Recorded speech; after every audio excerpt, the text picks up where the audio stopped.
Mr. President, we have heard all week long about this budget, President Obama's budget, and the mantra that it spends too much, it taxes too much, and it borrows too much.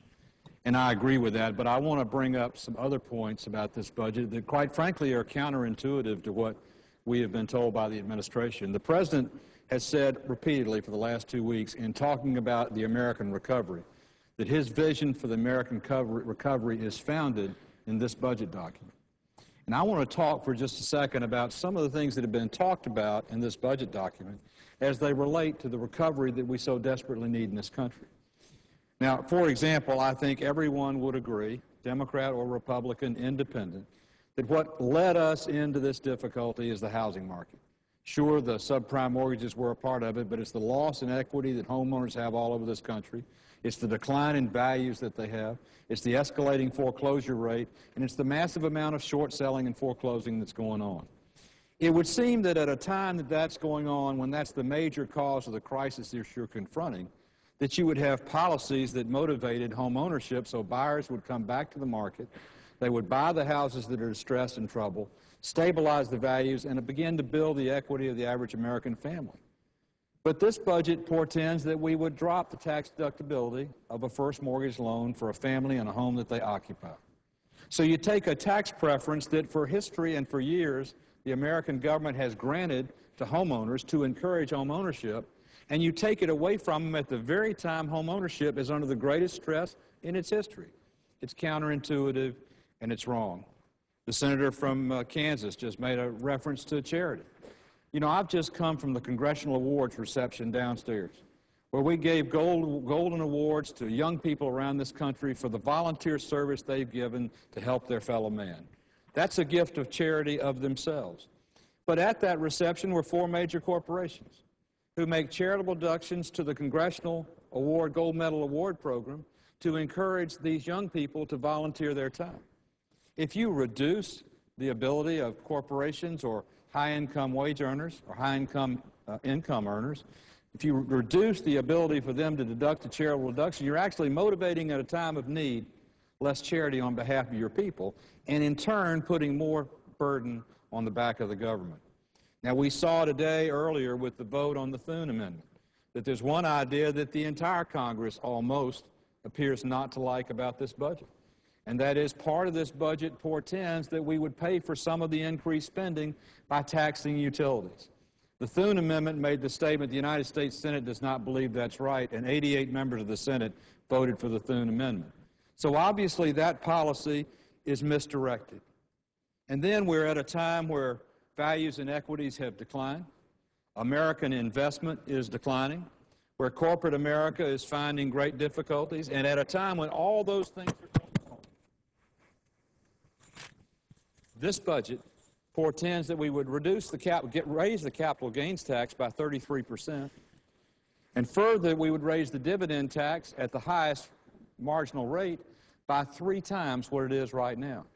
So you're penalizing people for investing in stocks that pay dividends at a time the market is depressed. Does not make sense to me.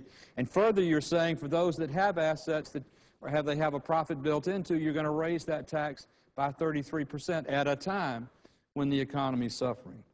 I think it is at best counterintuitive. Now, Mr. President, I don't like politicians who get up and talk about how bad something is without offering some solutions. I think we have a responsibility, every member of us in this body, to offer some proposals. So if I do think these policies driven by this budget proposal are going in the wrong direction, what is the right direction? And I have an amendment that will be appropriate time. It's 762. It's an amendment that creates a placeholder, a neutral, deficit-neutral placeholder in this budget proposal for a $15,000 tax credit for any family that buys a home and occupies it as their residence in the next 12-month period following the passage of that amendment. What will it do? Well, quite frankly, the Senate unanimously adopted that amendment a few weeks ago on the stimulus, only to find it taken out by the House of Representatives. Why do you need to stimulate home ownership right now? Because it is the single largest asset of the average American family. It is the basis upon which most credit is extended to families. It's fundamentally the foundation of consumer confidence in the United States of America. And right now there is none. and there isn't any because the housing market has basically collapsed. Values have depreciated in some areas by as much as a third, and 1 in every 5 houses in America is actually underwater, meaning the debt exceeds the value. Now, this tax credit is not an original idea by me as a member of the Senate. In fact, in 1974, when we had the last major housing crisis in America, the United States Congress, democratically controlled, and a Republican president, Gerald Ford, passed a $2,000 tax credit for the purchase of any standing vacant home in 1975.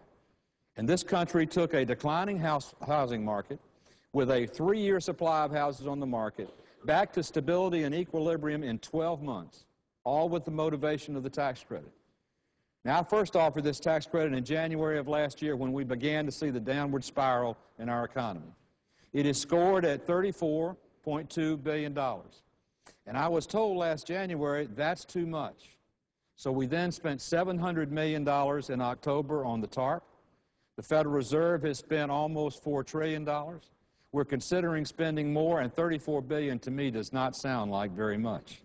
In fact, economic estimates by experts, not by me, have estimated that the tax credit, if passed by the Congress, would create 700,000 home sales in the first 12 months and 587,000 jobs.